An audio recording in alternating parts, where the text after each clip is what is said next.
today is what, in my opinion, was the most remarkable medical, I used to think discovery, but it's actually a rediscovery, that we may have seen in this generation, or at least for 100 years. And it has to do basically with a new paradigm in medicine. And that paradigm, which emerged at Albert Einstein College of Medicine in New York City in the spring of 1990, was that all disease-causing bacteria, microbes, germs, pathogens, parasites, and viruses are completely controllable by electrification of the blood. And that means that if you put a very small current, typically 50 to 100 microamperes, millions of an ampere through the blood, it somehow alters the outer protein layer of any parasites known, any germs, any bacteria, so they can no longer attach to human cells, reproduce themselves, use those cells to reproduce their own RNA, DNA, and they die, are neutralized in the blood. The body flushes them out through the kidneys, the liver, the lymph, and you're well. Now, when I first read about this, and incidentally, you might find this interesting that it's only been mentioned about 3 times that I know of in the press since its invention, and this happens to be the greatest discovery in medicine that, in my opinion, has been done well forever. The first article on this was in the March 20th, 1991 Science News, page 247, and it announced that Dr. Stephen Kali, K-A-A-L-I, and his colleagues at Albert Einstein College of Medicine had discovered that if they put a couple of wires in a Petri dish containing a high concentration of human blood and HIV, that the HIV virus could no longer attach to those cells. That meant that they had a universal cure for AIDS. But how many times have you read in the press that there is no cure for AIDS? That the government has spent $1.2 to $1.3 billion in researching antibiotics and researching vaccines and researching chemicals that are supposed to slow this down. And the best that I know of that they have come up with to date are the combination therapies. They're called cocktails. And Dr. Wu was made Man of the Year a year and a half ago for pointing out that when you combined AZT, DDI, DD5, you could cut down the AIDS count in the blood tremendously. But what you probably haven't read is the latest research that reveals that 1/3 of AIDS patients cannot take these combination therapies because of gastrointestinal upsets. Another 1/3 of them cannot take the viruses because, the antivirals, because it does nothing. They don't get any better, they don't get any worse. And the 1/3 that can take them, which represent $5,000 to $20,000 a year in income for the pharmaceutical houses, will very rapidly die the moment they stop taking them. Why?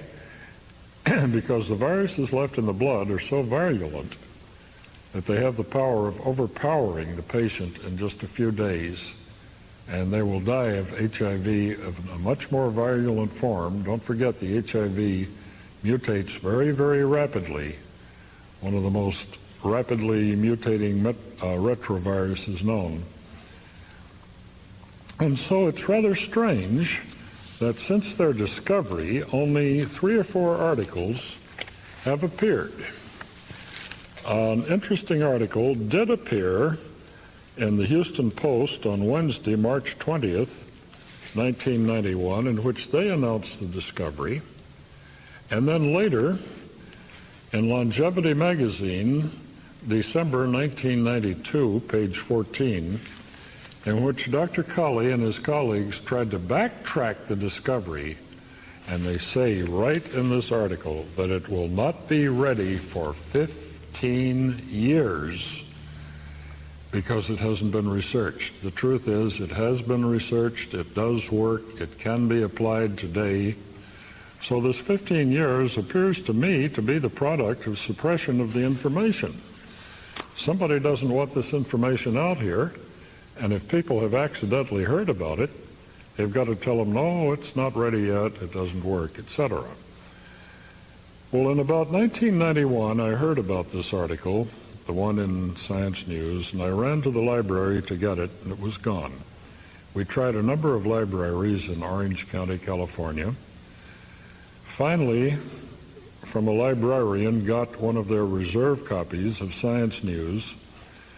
So I wrote to the college, and I asked for a copy of the paper. I'm a doctor, not a medical doctor, a DSc, Doctor of Science. If I could have a copy of the paper, which was published in the spring edition of the Conference of Combination Therapies in Washington, D.C., I was amazed to find that it didn't exist. It had been apparently removed from the journals and the proceedings. So I started with a private investigator to find an attendee at the conference that happened to have a copy of this paper, and we found it. It existed. It had been written by Dr. Kaali, K-A-A-L-I, and Associates, and it gave me the basic information that they had made this discovery, and it later turned out not to be a discovery at all. It was a total rediscovery. It did work.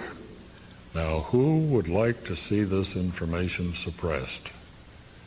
Well, just guess what this is going to do in decimating the incomes of the medical profession, the doctors, and cutting the incomes of the pharmaceutical houses to practically nothing. So what I did is I designed and built apparatus for doing this work at home. And you can cure yourself at home with no doctors, no nurses, no drugs, no herbs, no pharmaceuticals, easily. And at the time we thought about 21 days, now it's about 4 to 5. But this is the original article that I wrote and published and gave away. I never charged anyone a nickel for this work. And because 10-year-old kids who were computer nerds could build it, but some people couldn't, we published a complete parts list, which you take to Radio Shack, put on the counter, and if you don't know what a resistor is, you let the clerk get it for you, and it costs 15 cents. 100K pot costs $1.34, etc. But with this complete parts list, and any 10-year-old kid who knows which end of a soldering iron to hold, you can cure yourself. Now, this is pretty remarkable because the message here is basically take back your power. You yourself have the sovereign power over controlling any infectious disease. Now, diabetes is not considered an infectious disease, multiple sclerosis, etc., etc., etc., broken bones. But if your disease is based on any infection from any known or unknown parasite, virus, germ, fungus, it will cure it. But instead of using the word cure, I'm surely supposed to use the word spontaneous remission, because if you use the word cure and you're not a medical doctor, it's a felony in most of the states, including the one where I live. So my goal today is to give all the people who want, and this is about 15% of you, you'd think that anyone wants to get healed, but they don't. Anyone doesn't. 85% of the gross population in this culture, Judeo-Christian background, are known to have a death wish. And if they have a death wish, there's nothing you can do to convince their conscious mind, because the death wish is unconscious, to make the person get better unless he chooses to, he or she. So what you do here